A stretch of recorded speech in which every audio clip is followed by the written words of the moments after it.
কি গিন্নি, এই কটা ভাতে কি পেট ভরবে? ও যা ভাত আছে না, ওটা বেড়াল ডিগোতে পারবে না। হ্যাঁ, আরে বাবা, আমি আর বেড়াল এক হলো?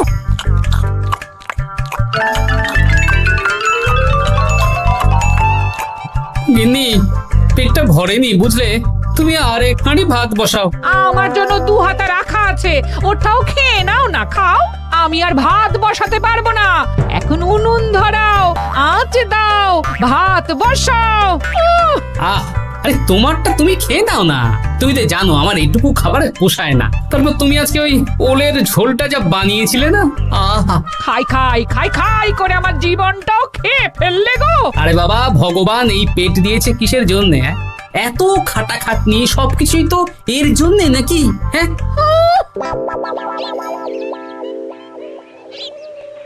দাদু, অনেকদিন ভূতের গল্প শুনিনি, আজকে আমরা ভূতের গল্প শুনবো। বেশ, শোন তাহলে। আমাদের রাজ্যে আজ থেকে বেশ অনেক বছর আগে একটা খুব পেটুক লোক থাকতো। তোমার মতন পেটুক? বলতে পারিস, কিন্তু ওর গিন্নি ওকে ভালো মতো খেতে দিত না।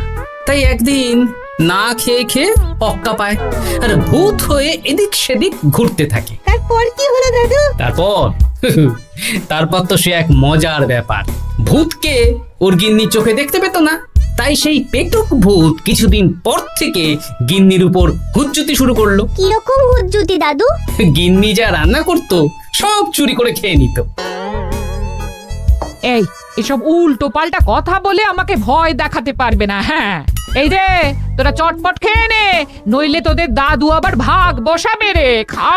আচ্ছা দিদা। এই শোনো না, তুমি আমার জন্যেও আরো কয়েকটা বেগুনি ভাজো। হ্যাঁ, এই তো একটু আগে 4টে বেগুনি আর 1 বাটি মুড়ি দিলাম। হ্যাঁ, আরে সেগুলো তো পেটের কোন কোনায় হারিয়ে গেছে গিন্নি। তুমি ভাবো আমিও হারিয়ে গেছি?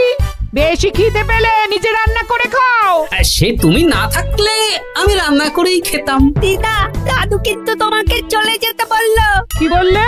আমি চলে যাব? আরে তাহলে তাই হবে। এই গুলটে, তুই এসব কি বলছিস বলতো? গুছিয়ে বিদায় নিচ্ছি। আরে কোথায় চলে যেতে বললাম গিন্নি? বলেছি আর না, আজকেই আমি বাপের বাড়ি চলে যাব। হ্যাঁ, এই দেখো, আমি কোথায় চলে যেতে বললাম? তোমার মনের কথা আমি বুঝে গেছি। এই দেখো, থাকবো না এই পোড়ার মুখ সংসারে। যা।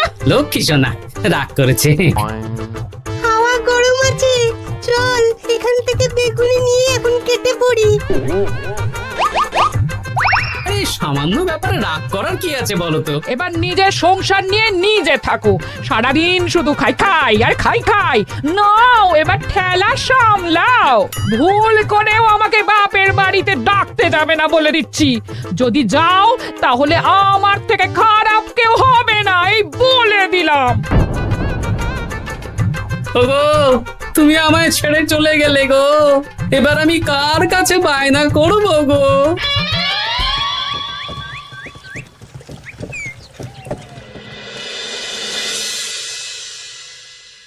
রে, তুই একা একা? জামাই কোথায়? তোমাদের জামাইকে ছেড়ে চলে এসেছি। এ মা, তুমি কি থাকতে দেবে না আমি চলে যাব? এসব আবার কি কথা বলছিস তুই? হ্যাঁ, এ তো তোরও বাড়ি। আমাদের ভাত ডাল জুটলে তোরও জুটবে। কি হয়েছে রে দিদি? দিন রাত খেটে খেটে কয়লার মতো পুড়ে যাচ্ছি, আর ওনার বায়না শেষ নেই। সারাদিন শুধু খাই খাই আর খাই খাই। এবার বুঝবে জামাই বাবু, হ্যাঁ, নিজে হাত পুড়িয়ে রান্না করার ঠেলা।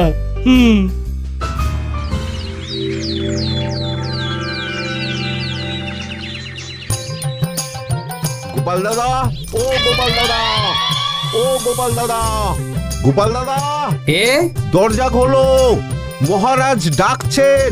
এই রে, অনেক বেলা হয়ে গেল। আরে দরজাটা খোলো। যাচ্ছি যাচ্ছি।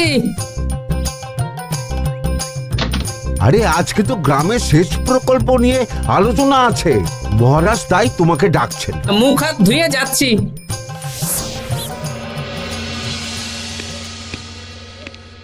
দেখুন মহারাজ, দেখুন, এত বেলায় গোপাল এলো, তাও নিজে আসেনি, ডেকে নিয়ে আসতে হলো। সত্যি গোপাল, আজকে এত জরুরি একটা আলোচনা সভা, কোথায় তুমি তাড়াতাড়ি আসবে? তা না করে গোপাল বাড়াবাড়ি করে ফেললো। গোপাল, এই আমি শেষবারের মতন বলে দিচ্ছি, ফের যদি এরকম রাজসভায় দেরি করে আসতে দেখি তাহলে কিন্তু কড়া ব্যবস্থা নেব। আসলে মহারাজ, আমার গিন্নি গতকাল রাগ করে বাপের বাড়ি চলে গেছে, তাই বেশ হয়েছে। আচ্ছা, যে জন্য আজকের আলোচনা সভা ডাকা হয়েছে সেটা হলো আমাদের রাজ্যের দক্ষিণে একটা সেচের জন্য পুকুর খনন করা হচ্ছে। এ তো খুব ভালো কথা মহারাজ। দক্ষিণের চাষি ভাইরা অনেক দিন ধরে জলের সমস্যায় ভুগছিল, এবার একটা সুরাহা হবে। কিন্তু এটার জন্য তোমাদের বেতন কয়েক মাস কম পাবে তোমরা। একি কেন মহারাজ? তোমার তো এখন একজনের সংসার গোপাল, তোমার আবার চিন্তা কিসে? তাহলেও সেচের জন্য পুকুর খোঁড়া হবে, তার সাথে আমাদের বেতনের কি সম্পর্ক? কারণ ভাড়ারের অবস্থা খুব একটা ভালো নয়, তাই আগামী 3 মাস তোমাদের বেতন 5 মোহর করে কম দেওয়া হবে। হ্যাঁ? হ্যাঁ নয় হ্যাঁ। আর ওই 3 মাসের কেটে নেওয়া বেতন 4র্থ মাসের বেতনের সঙ্গে যোগ করে দেওয়া হবে।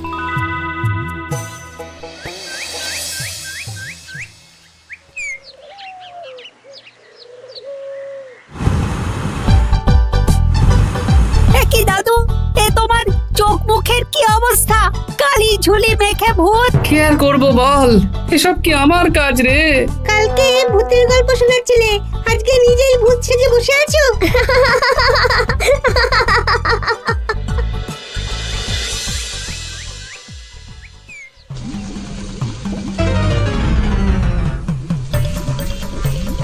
এই রে, ভাতগুলো পড়ে গেছে। দূর দূর দূর, এভাবে হয় নাকি? না, এবার থেকে ভোজনালয় থেকেই খাবার খেতে হবে। একার জন্য কে আবার রান্না করে? দূর দূর।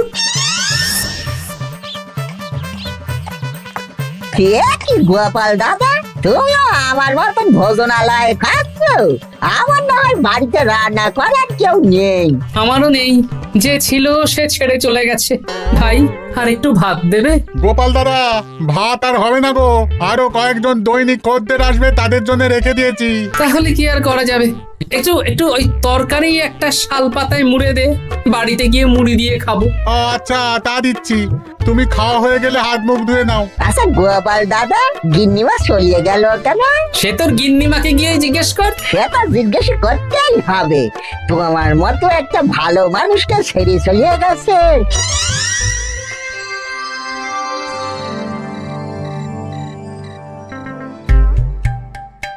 এসো এসো। এই নাও ধরো, পুঁটির মা তোমার জন্য কটা রুটি আর তরকারি পাঠালো।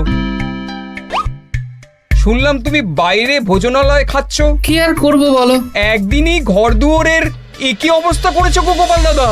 ওই একার সংসার, এখন আমার কাজের মধ্যে 2, খাই আর শুই। তা গিন্নিমাকে খবর দাও। না না না, খবর দিলে আবার অশান্তি শুরু করবে, বরং তুমি গিয়ে বলো। বেশ, তাহলে কালকে আমি তোমার শ্বশুর বাড়ির দিকে সার কিনতে যাব, না হয় গিন্নিমাকে আমিই খবর দিয়ে দেবো।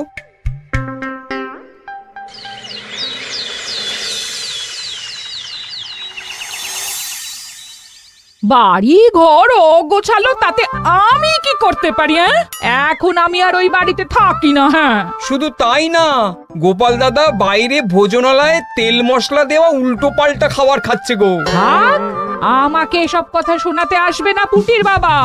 আমার খাটতে খাটতে জীবনটা কয়লা হয়ে গেছে, কয়লা। ওনার বায়নার শেষ নেই। হ্যাঁ, বুঝলে গোপাল দাদা, আমি গিন্নিমাকে অনেক করে বোঝালাম, কিন্তু কিছুতেই কোনো কথা শুনলো না। বেশ, শুনতে হবে না। এরকম বললে হয় নাকি? চারিদিকে ঘর দুয়ার অগোছালো, খাবারের থালা বাসন এদিক ওদিক ছড়িয়ে ছিটিয়ে আছে। ওরে বাবারে, ইঁদুরেও আস্তানা করেছে। যা হচ্ছে হোক।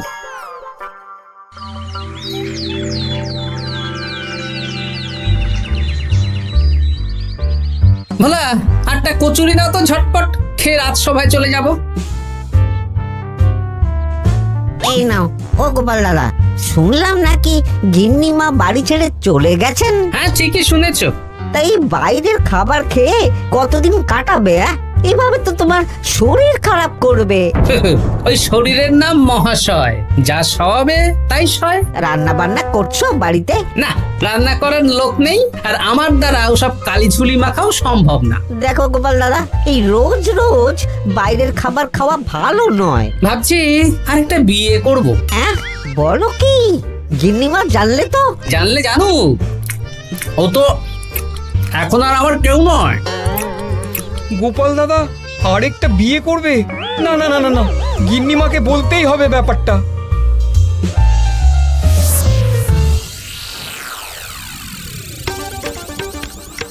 গিন্নিমা, তুমি আবার এসেছো পুটির বাবা। সর্বনাশ হয়ে গেছে। আবার কি সর্বনাশ? হ্যাঁ, বাড়ির চারিদিকে অগোছালো, ইঁদুর মশা মাছি ঘুরে বেড়াচ্ছে। আমি আর ওই বাড়িতে যাব না। গোপাল দাদাও সেই ব্যবস্থাই পাকাপাকি করতে চলেছে, আরেকটা বিয়ে করবে। কি বললে? জল জ্যান্ত বউ থাকতে আরেকটা বিয়ে? হ্যাঁ, আমি আজকেই যাব। ওর একদিন কি আমার একদিন? হ্যাঁ, আমি আজকেই যাব। এই দিদি, এক মুহূর্তে এরকম বদলে গেলি কেন? আবার আবার তো জামাইবাবু তোকে কাটাবে। তা বলে তোর জামাই বাবুটাই অন্য কারোর হয়ে যাবে? হ্যাঁ, আমি বেঁচে থাকতে আমি হতে দেব না। তাহলে দিদি আমিও যাব। ওই জামাইবাবু অতিরিক্ত খায়, জামাইবাবুর খাওয়া বন্ধ করতে হবে, বুঝলি? ঠিক আছে, চল তাহলে চল। ঠিক আছে, চলুন তাহলে। হ্যাঁ হ্যাঁ, তাই চলো। বুঝলি দিদি, আমার মাথায় একটা মতলব এসেছে। হ্যাঁ। কি মতলব শুনি?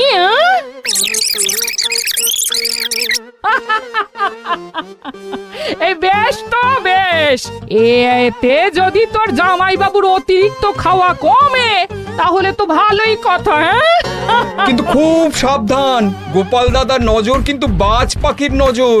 তাহলে যাওয়ার পথে একটা সাজঘর হয়ে যেতে হবে। হ্যাঁ, তাড়াতাড়ি চলুন, রাতে মনে হয় ঝেঁপে বৃষ্টি হবে। কই গো, বলি কোথায় গেলে? এ কি, আমি তো বেশ ভালোই ছিলাম, তা তুমি আবার ফিরে এলে কেন? আমি বেঁচে থাকতে তুমি আবার বিয়ে করবে? ওসব চলবে না। আমি এক সাধক বাবাকে নিয়ে এসেছি, তোমার সব ভীমরতি ইনি ছড়িয়ে দেবেন। হ্যাঁ, আজকে থেকে তোমার অতিরিক্ত খাওয়া দাওয়া বন্ধ করার দায়িত্ব এনার। যা বাবা,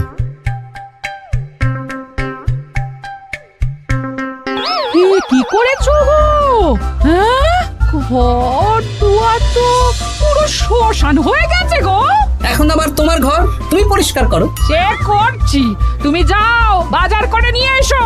ভোলার দোকান থেকে বেশি করে ছানা আনবে, আর রাতে ছানার বড়া করে তরকারি বানাবো। হ্যাঁ, আহা, কতদিন খাইনি, এক্ষুনি যাচ্ছি। উহ, তাড়াতাড়ি যাও, তাড়াতাড়ি যাও, মেঘ ডাকছে, রাতে বৃষ্টি হবে। আমি এই ঘর গুছিয়ে রান্না বসাচ্ছি গো। বলো কি গোপাল দাদা, গিন্নিমা ফিরে এসেছেন? হ্যাঁ, সকালে তোমার দোকানে বলেছিলাম না বিয়ে করব, সেটা নিশ্চয়ই কেউ শুনে গিন্নির কানে দিয়েছে। ব্যাস, ঘরের বউ ঘরে চলে এলো। সকালে যখন তোমাকে আমি ওই কচুরি দিচ্ছিলাম, তখন তো ওই পুটির বাবাকে দোকানের সামনে দিয়ে হেঁটে যেতে দেখেছিলাম। তাহলে পুঁটির বাবাই খবর দিয়েছে, ভালোই হয়েছে। যাই হোক, আমাকে ওই 500 গ্রাম মতো ছানা দাও তো, গিন্নি ছানার বড়া দিয়ে তরকারি করবে। ভালো তো, ভালো তো, তোমরা ওই কর্তা গিন্নি একসাথে খাবে। আবার কোন সাধককে নিয়ে এসেছে যে আবার খাবার খাওয়া নিয়ন্ত্রণ করবে? দেখো কি করে তোমাকে সামলায়। এই নাও।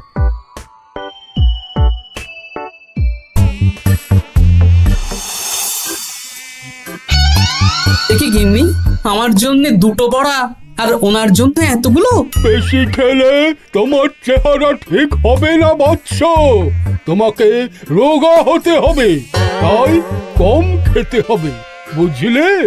ঠিক আছে, আপনাকে আমি মজা দেখাচ্ছি। অগত্যা গিন্নির হাতের খাবার খাচ্ছি, এই আমার 14 পুরুষের ভাগ্য ভালো।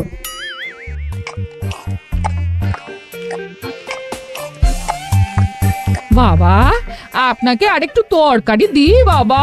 দে মা, দে। আমাকে দাও। একদম না, বলেছি না তোকে রোগা হতে হবে। হ্যাঁ, কি মশা রে তোদের বাড়িতে। আরে রে, নকল গুফ, মশা যাওয়ার আগে আপনাকে আমি তাড়াবো।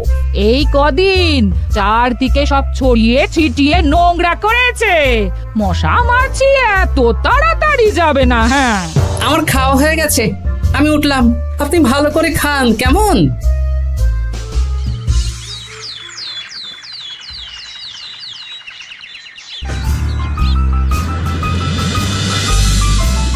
বিজ্ঞানী, আরে গোপাল যে, কি ব্যাপার? একটা সাহায্য চাই বিজ্ঞানী। বলো বলো, আমি কি করতে পারি? কয়েক টুকরো বরফ বানিয়ে দিতে পারবে? তা পারবো, কিন্তু এখন হবে না। তুমি বরং সন্ধেবেলার পর নিয়ে যেও, কেমন? খুব উপকার করলে বিজ্ঞানী। আমি ওটা বিশেষ মোড়কে তোমায় দেব, যাতে গলে না যায়। ধন্যবাদ বিজ্ঞানী। এখন তাহলে আসি।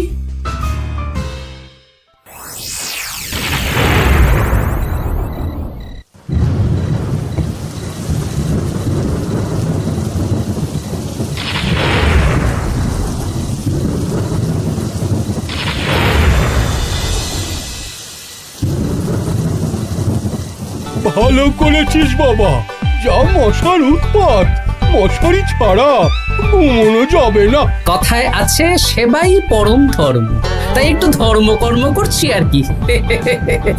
আপনি ঘুমিয়ে পড়ুন, আমরা ওই ঘরে গেলাম। হ্যাঁ, সব দরজা জানলা ভালো করে বন্ধ করে দিয়েছ তো? ঝেপে বৃষ্টি নেমেছে।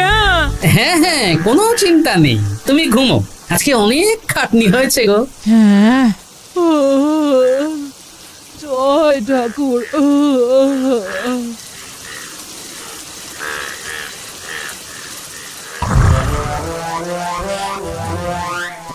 এই তো গিন্নিও ঘুমিয়েছে, এবার আসল কাজ শুরু হবে।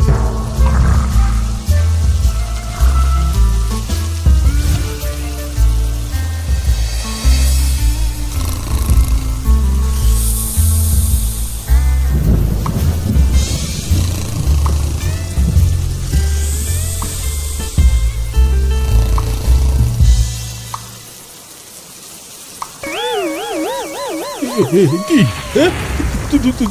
জল পড়ছে কেন? চাল ফুটো হয়ে গেল নাকি? এত রাতে দিদিকে ডাকা ঠিক হবে না। আরে আরে কি মুশকিল, এখনই জল পড়ছে। আরে দূর দূর।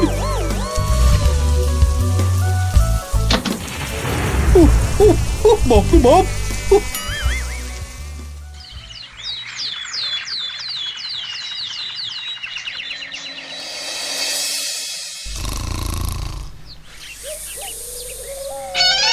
সুপ্রভাত। প্রভাত আর শু নেই। কেন? সারা রাত প্রথমে ভিজেছি, তারপরে মশার কামড় খেয়েছি। ভিজেছেন কেন? এ কি? রাতে চাল ফুটো হয়ে জল পড়ছিল। খুব ঠান্ডা লেগেছে। একটু একটু মধু আর তুলসী পাতা দে, একটু খাই। এই দিচ্ছি বাবা। এ হতেই পারে না, কদিন আগেই তো চাল সারিয়েছি। ঘরের মধ্যে তাহলে জল এলো কি করে? ঠিক যেভাবে আপনার নাকের নিচে নকল গোঁফ এসেছে শ্যালক বাবু, ঠিক সেইভাবেই। এই রে, হয়ে গেল। দাড়িটাও তো নকল। না মানে আমি বুঝিয়ে বলছি গোপাল, তুমি তো একটু বেশি করে খাও, তাই আমি ভেবেছিলাম ওই তোমার যাতে খাওয়াটা একটু কমে, তাহলে আমার দিদির খাটনিটা একটু কমবে। খাটনি কমাতে তো আপনি আসেননি, উল্টে আপনি নিজের ছলে বলে খাচ্ছিলেন। অতিথি হিসেবে এলে নিশ্চয়ই খাওয়াতাম, কিন্তু এটা আপনি ঠিক করেননি। ওগো, ও তো আমার ভালোর জন্যই করেছে। তুমি আমার বিবাহিত স্ত্রী, ও এখন তৃতীয় ব্যক্তি, তুমি ওর কথা কেন শুনবে? হ্যাঁ, প্রথমে বাচ্চাগুলো মস্করা করলো, সেই শুনে তুমি চলে গেলে। ওরা তৃতীয় ব্যক্তি, ওদের কথায় কান দিলে।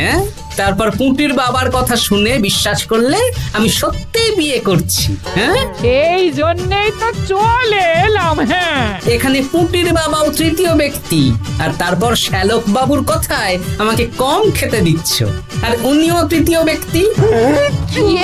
না মানে? হ্যাঁ মানে, না মানে কিছু না। যখনই সংসারে স্বামী স্ত্রীর মাঝে তৃতীয় ব্যক্তি প্রবেশ করবে, তখনই তখনই অশান্তি হবে। নিজেদের সমস্যা আমরা নিজেরাই ঠিক করে নেব। আচ্ছা গো আচ্ছা, ঠিক আছে, আর কোনো বাইরের লোকের কথা শুনবো না। এবার বলো তো, ছাদ থেকে জল পড়ার ব্যাপারটা কি? ওটা তো কাল রাতে মশারির উপরে বরফ রেখেছিলাম, আর সারা রাত ধরে বরফের জল শ্যালক বাবুর গায়ে পড়েছে। ছাদ ঠিকই আছে গিন্নি। হ্যাঁ নয় হ্যাঁ, কাল যখন খাবার খাওয়ার সময় দেখলাম আপনার গোঁফ খুলে যাচ্ছিল, আপনি ঠিক করলেন, তখনই একটা সন্দেহ হয়। ওরে ওরে গোপাল, আমি আর তোমাদের কর্তা গিন্নির মাঝে থাকবো না। আমি পালাই, আমি পালাই। ও, ও, ও, ও, ও, ও, ও, ও।